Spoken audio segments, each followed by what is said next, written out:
Funny thing about like being objectively attractive and like intelligent and funny and autistic, right, is that everyone thinks that you're in competition with them. You learn this later in life, when in fact you've no clue what's going on. You're not in competition with anyone.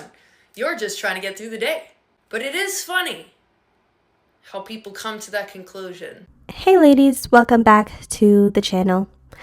I noticed that a lot of neurodivergent women, a lot of neurodivergent girlies who also happen to be triple threats and who also happen to be very stunning, they tend to struggle and battle with every friendship ending up being a competitive rivalry. It is a hurtful thing to think that you have a friend in somebody and for them to be taking your light, your bubbliness, your whimsiness. You know, if you are someone who's just very carefree, and then on top of that, like I said, you have the personality, the brains, the beauty, and the body, they take that as a competition. They take it as a threat against their own lives.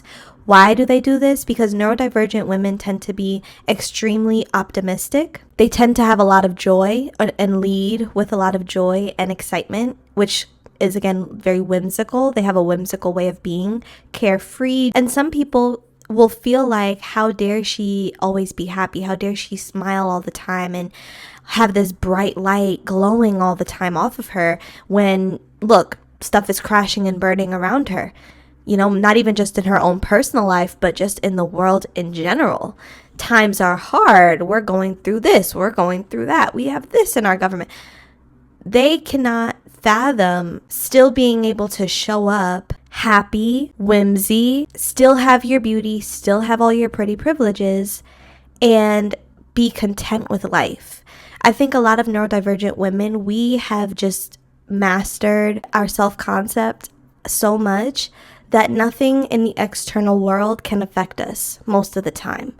Yeah, we have our moments where we may feel sad or low, but I notice a lot of times, at least for me, I know that doesn't keep me down. I have my moments and then I get back up, right? And I think that's another thing that people tend to be annoyed with neurodivergent women about, is our ability to stand up over and over and over and over again. Our childlike faith and our abilities to be carefree and content in moments where, again, everyone is running around like chickens with their heads cut off. Okay? You have to understand, ladies, people can compete with you over these silliest things. I know I talk a lot on this channel about people competing with you over your beauty and your education and the man you have in your life or the things that you have. Sometimes it could just be your joy and your ability to see the glass half full and your ability to be optimistic and have a fire for life. You know, people can really hate on you for that and want to compete with you for it. And I noticed that a lot of unhappy people who I've experienced in my life who try to mask their unhappiness or mask that they're sad about something and don't want to be honest with me and, you know, when we're in a friendship, share with me what they're going through, even though they want to know all my business, right? I noticed that with them, they tend to compete with me over my optimism and over my ability to overcome certain things. Because of what I've been through, I was forced to learn how to stand up again. I was forced to learn how to keep going and pushing through and trudging through the mud. That's not easy and that's not fun. It's a very hard, difficult, and challenging thing to have to deal with. And it's because they could not fathom standing up from a lot of the things that you get up from. So they have to perform their whimsical. They have to perform that they're whimsy. They have to perform that they're an overcomer and they're joyous. They have to perform that they can bounce back from hardships the way you do and that they're just so optimistic and carefree, even though that is not something that is natural to them at all. And you'll find that the more you go through things and come out of it scotch-free, and you even come out of it better than you were before, you'll notice that these people will grow angry with you. And this is the thing about neurodivergent girlies. We don't notice these people are doing this until it's too late. We don't notice it until it's very blatant and obvious. There are signs, of course, but these people don't make it obvious that they're irritated with your ability to overcome and with your ability to be full of joy and happiness until it's too late.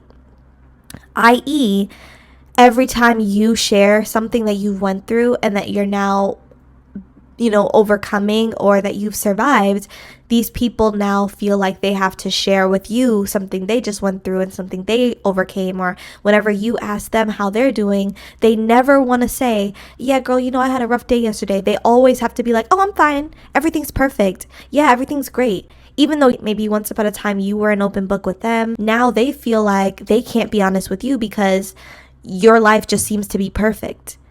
How is she able to get up from these things all the time? She must be perfect. That's how these people are thinking.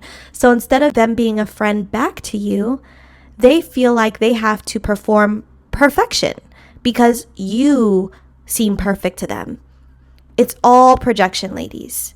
It's projection. They have to keep up this facade and image that they're optimistic, they're an overcomer, they have all these things that you have, you know what I'm saying? Because they don't want to show weakness or show that they can't actually do the things that you do. And this is just something I noticed that is really unsettling to me. I don't know why people feel like they have to compete with women who are just moving about their lives in a very carefree way, or what it seems to be like a carefree way. And I would say too, neurodivergent women tend to wear pain very well because, again, we've learned how to survive certain things and how to overcome certain things while still maintaining our happiness, maintaining our beauty and pretty privileges, maintaining our light. It appears to other people who go through things and may not have that good of a time or that easy of a time, it appears to them that we're perfect, that we're flawless, that we're carefree, and that we just don't go through anything. And this could be your best friend. This could be your mother. This could be a close cousin that you tell all your business to. They could know every ugly detail about what you suffered through or what you've been through. And just because you don't look like what you've been through, they are going to hate you for it. And how do they act on this hate? They begin to compete. Now, every time you talk to them, they're pushing it in your face how good they're doing and how blessed they are and just how good life is treating them, even though you are happy for them and you're not looking at their life as something to measure up to. But because they're interacting with you, someone who they perceive to be perfect, they feel like every conversation they have to make it seem like their life is perfect because they perceive your life as perfect. I hope I'm making sense, ladies. This is a really strange, weird phenomenon. I'd love to hear if you've ever experienced, especially as a neurodivergent woman or girl, have you ever experienced people competing with your joyful spirit, your ability to be optimistic? I'd love to hear your thoughts and stories down below. I'll also be leaving my email in the description box so you can share your stories there as well.